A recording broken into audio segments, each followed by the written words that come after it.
Hey, what up, friends? Ash here. Welcome back to Gents. Hope that you guys are doing well. It's been a little while since I've talked about hidden gem fragrances, and I got some doozies for you guys today. 10 different hidden gems that you're definitely gonna wanna know about, and it covers pretty much everything. We've got fragrances here that are better for fall and winter, better for the evening, better for spring, summer, better for daytime, just the whole deal, and a lot of them are really cheap to boot. So I don't know, that sounds pretty good to me. Fragrances that most people don't even know about that smell amazing that will cost you next to nothing. I mean, it doesn't get much better. I mean, I guess it could be like free or something, but that's about it. All the fragrances that I talked to you about here today are gonna be linked in the description below, and also wanna let you guys know that I have started a newsletter, which you can also find in the description below. So it's free to sign up. You basically just pop your email in there, and I'll send you guys emails when a really good deal pops up or a big sale happens, and I'll also do some written reviews that I pop out from time to time on there as well. Like keep you informed on stuff that you're not gonna learn about here. I'll write it up and put it out there. So again, that's in the description. Let's get started with the fragrances. Let's kick it off with this one, Mercedes-Benz Le Parfum. This has been kind of one of those hidden gem fragrances where if you know for a little while now, and it still does fly way under the radar for how good it is and for how affordable it is. You can pick this thing up for between 35 and 40 bucks from discounters, and it is goofy good for that price point, just like silly, other than the atomizer.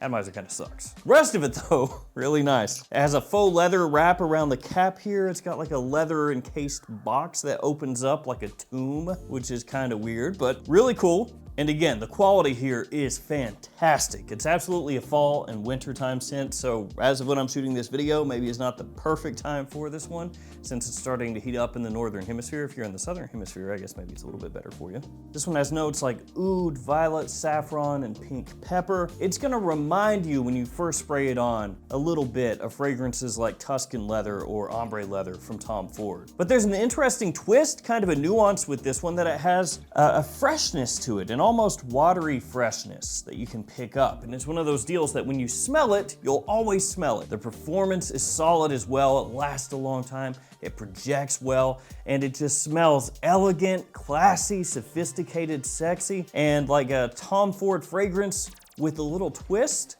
for like 40 bucks. Stuff is fantastic. And if you know about Mercedes-Benz fragrances, you may already know about this one, but Mercedes-Benz is, believe it or not, a car company that actually makes good fragrances. Of brand new Mercedes-Benzes from Germany. There are a number of car companies out there that have or do still make fragrances. A lot of them are pretty bad. Frankly, a lot of them are awful, but toward the top of the list of good ones, Mercedes and Bentley. Ferrari used to have a lot of good ones too, and then they just killed them all, so.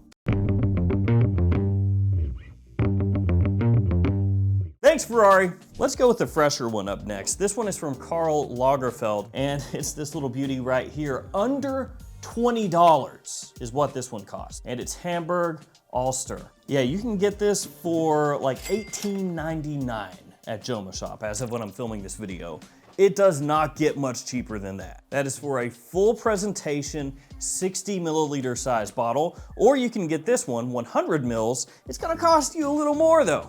Yeah, instead of $19, I think it's $23. And this one is surprisingly very good for spring and summertime. It actually smells great. First time I sprayed it on, I was like, maybe it's gonna be like a little harsh, little cheap smelling, you know, and then I went in, oh. This one has orange, mint, lavender, and woods as some of the notes in the fragrance, and you get that in the opening, that mint, that citrus. Very fresh, very brisk, a little bit sweet, but not overly so. And some people have actually found similarities to Y and this one, Y Eau de Toilette. I actually think side by side they're pretty different, but you would wear this in the same times and places that you would wear Y. And I do think that if you enjoy Y, you'll probably enjoy this one as well, even though they don't really smell ultra similar. It is a fresher fragrance, a sub $20 fresher fragrance, so the performance is average. You know, it's nothing amazing, but again, for the price point, the quality, how good it smells, the versatility, I don't care. Average performance, oh, I'll take that, yeah, all day. So this one, gotta know about it. It is fantastic for that price point. All right, another very cheap fresh fragrance. This is from Mandarina Duck, and it is Vida Loca. Now, this fragrance I've actually had for a pretty long time. I bought this from Fragrance Buy when they first listed it on the website. So it was still in like the new arrivals and everything. And I was like, oh, that looks pretty interesting. It was like $22, $23, something like that. So picked it up, and when I got it in, sprayed it on, I was like, oh, this is really good. But at that time, I think it was like middle of winter. And so I kind of just sat on it. I was like, well, you know, I'll talk about this one when the weather starts to heat up a little bit. So I bring that up because as of this video, when it goes live, maybe this is not gonna be readily available for that price point that I picked it up for. And what I would suggest to you to do is, if you're interested in this, keep your eyes open for it, and then scoop it up when it does pop up at that price point. You know, $25, maybe less a little bit. Like I said, I think I paid 23, but right around there. And sure, maybe you go up to 30, 35 and it's still good there. But if somebody's trying to sell this to you for, I don't know, 60, 70, something like that, absolutely do not pay that price point. So anyway, back to this fragrance. It is a really good summertime scent. A little bit tropical. It's got pineapple in there, has coconut as well. It also has tonka, mint, sage, and a little bit of orange. And it has some similarities to Le Beau from Jean Paul Gaultier and Le Beau Le Parfum, which you may have keyed in on the second that I said pineapple and coconut. You might have heard that and just been like, oh, wait a sec, I know something like that, yeah. Now I will say between the two that the Jean Paul Gaultier fragrances do come across a bit heavier, a little more density in those, a little more creaminess to them. This is zingier, it's fresher. You know, this one is a little more bright, a little bit more like a refreshing type of fragrance, whereas the Le Beau ones, they can have a good oomph to them. Really cheap, super versatile. People love the way that it smells. And I don't hate that similarity to the Jean Paul Gaultiers, because those work really well for me and they're much more expensive than this. So Vida Loca, if you can scoop this, absolutely do it. Okay, we're going a little more expensive now. Guerlain Abbey Rouge. This is the Parfum, the new one. So this one, as I said, more expensive, and a part of that is gonna be because it just dropped not that long ago, and even at discounters after it's been out for a while, I don't expect it to go down that much. I mean, I think it'll get more affordable, but is it ever gonna drop down to like 40, 50 bucks? I don't think so. This one has vanilla, rum, and bergamot as some of the listed notes, but it very clearly is a fragrance of its line. And by that, I mean, if you're familiar with the fragrances that have come before this, then when you smell this, you'll be like, oh, okay, yeah, it's there. That sort of leathery aspect that Abbey Rouge is really well known for is here, and it smells awesome. It's actually really similar, this one, to Dress Code, which is a series of limited edition flankers that came out years past. I have a couple of those, and it does remind me of them. So it's kind of in that style a little bit, like it's been resurrected and given a new coat of paint. This stuff is classy, gentlemanly, sexy, and powerful. This one is strong. So I know the last two, it was like, oh, those are average. This one is not. This projects like a monster. It lasts forever. So not really something I'd reach for in spring and summer. Fall and winter, especially during the evening though, this stuff will have you standing out. And I know it's Guerlain, everybody knows Guerlain, especially if we're talking about people into fragrances, but again, your average person, are they gonna know about this? Probably not. Let's go with a really strong one once again up next, and this is one you're gonna have to stick with me for a second, because after you see the bottle, you'll be like, oh, I'm not sure about that one. It's this. Oh, look at that, reflective.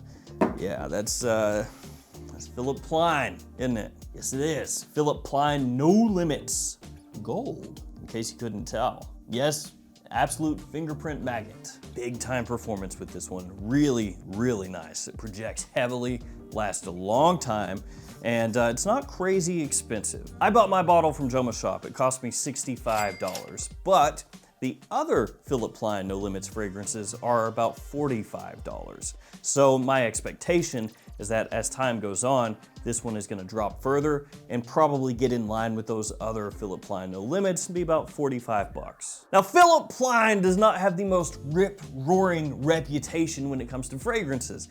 I don't know why that could be. It couldn't be the really expensive The Skull fragrance that he did. It couldn't be the skulls in general that are all over everything with Philip Plein's name. The whole very bro-y aspect of Philip Plein, it couldn't be that. It also couldn't be the Philip Plein fragrance commercial, because that's actually awesome. Philip Plein. Philip Plein. So yeah, I don't know what could the reputation, I don't know. But what this means, what I'm trying to convey here, is that anytime Philip Plein comes out with a fragrance, it's gonna catch hate immediately. People are gonna be like, oh, Philip Plein again, I'm not even gonna smell it. Here's the issue with that. No Limits Gold is actually really, really good. My favorite Philip Plein so far, easily. I think that Super Fresh kind of missed the mark, at least for me, because it's too similar to the original No Limits, and it's not super fresh. It's not that the fragrance is bad. It's just if you're gonna call it super fresh, maybe be fresh. But Gold gets the job done. This stuff is addictive. The orange blossom that's in here, super appealing.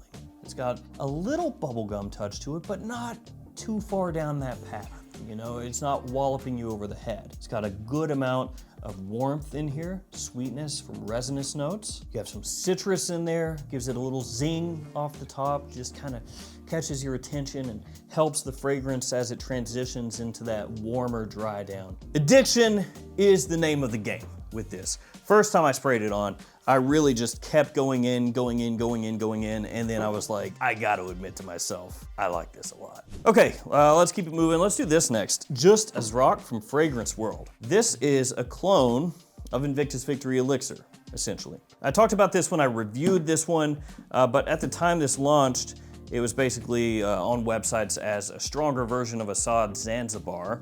And I mean, I can understand why you would think that. You look at the bottle, right? Because, yeah, kind of similar. But in actuality, that smells very close to Invictus Victory Elixir. The quality is very good, and it doesn't cost much at all. So while Invictus Victory Elixir is not something that I would say is under the radar or a hidden gem, this, not too many people are gonna know about. It's not gonna cost you all that much. It's gonna have you smelling very similar to that. And all the perks that come with Invictus Victory Elixir are in here too. Just gonna cost you less. Brioni next, Eau de Parfum Intense. I love this fragrance. I absolutely love this scent. And when I first got it, it was more expensive. I think it was like 80 bucks, something like that, 85 to 90, somewhere in that range. And it has slowly trickled down in price, so it doesn't cost you quite so much nowadays. And that price now is about $60. That's at Joma Shop anyway, as of this video. So yeah, a nice little drop there, anywhere between 20 and 30 bucks. I don't remember exactly how much I paid for it. The opening here, my God, it's one of my favorite openings of any designer fragrance, period. Now I know it's not gonna be for everybody, but when I smell the opening to this every time, it's like just dopamine gets released from my brain and I'm like, So as apple, tangerine, and bergamot, they're in the opening. Really sweet, but in a way that is very appealing, slightly sugary, but not really bubblegummy. Nicely fresh as well. Just a little pink pepper in there, just a little touch. Oud is one of the base notes in here, but it keeps things very classy. And of course, the cap, a magnet. Lacoste up next, Lacoste L'Homme Intense. This is one that I've actually talked about off and on over the years. I think that spring, summertime cheapies, it's one of your best bets. It has been pretty much ever since it came out. And who knows, there may come a day, I don't know when, I don't know if it will ever exist, but there may come a day where this is no longer a cheapie. And on that day, perhaps I would say, it's no longer worth picking it up for what it's going for. But that day ain't today, because right now you can get that for like 26 bucks. So yeah, I will say though, the bottle, it looks a little cheap, just in the sense of it being a plain rectangle, basically, with a cap that weighs 2 grams. But that's okay, that's okay. As long as the fragrance that you're giving me is good, I don't care about any of that. And the fragrance is good, so I don't care about any of that. Ton of citrus in the opening of this one, along with rhubarb, which I love. Little tartness in there from that rhubarb, but very fresh, very sweet, and just an ultra appealing opening. Can't go wrong with it. And you've also got ginger in there, which is gonna really liven things up a bit, give it a nice little brisk pop. Pineapple in the mid as well. Then as it dries down, you have vetiver, you've got a little vanilla, some amber in there.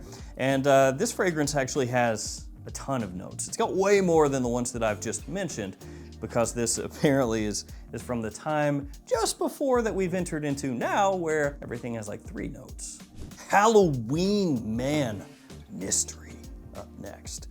So when this was more difficult to find in the US and was more expensive, I would tell you, not worth it. At the price you can get it for now, much, much, much more appealing. You can get a 75 ml size bottle of this for about 25 bucks now. And that's the Halloween Man pricing that I'm used to. You know, if you got a Halloween Man fragrance, then I'm assuming it's gonna be around 35 on the high end down to like 25. If you're selling one of those and it's selling for $75, $80, then I'm gonna go, oh, probably not. No, don't do that. So how does it smell? So this one has lavender, a nice fruity sweetness, some patchouli as it dries down as well. And it's gonna remind some people out there of the discontinued fragrance from Paco Rabanne, Black Excess Lexess. Black Excess Lexess. Lexess, Black Excess Less. Less Excess, XX. Only this is obviously way cheaper. This one is perfect for fall and wintertime, good evening scent or daytime scent in my opinion. The sweetness is not overdone, it doesn't overwhelm you, and also the bottle very flippable. All right, last but not least, from Lagerfeld, once again, this is Bois de Vetiver. I was trying to find the front of the bottle, it kind of like blends together. Bois de Vetiver. Just when you look at this one, sometimes like the gradient and the writing that's on the front like blends together, and it's hard to find where it is. Oh, there it is. So this is yet another super cheap Lagerfeld in the lower 20s price range from discounters. Nice atomizer.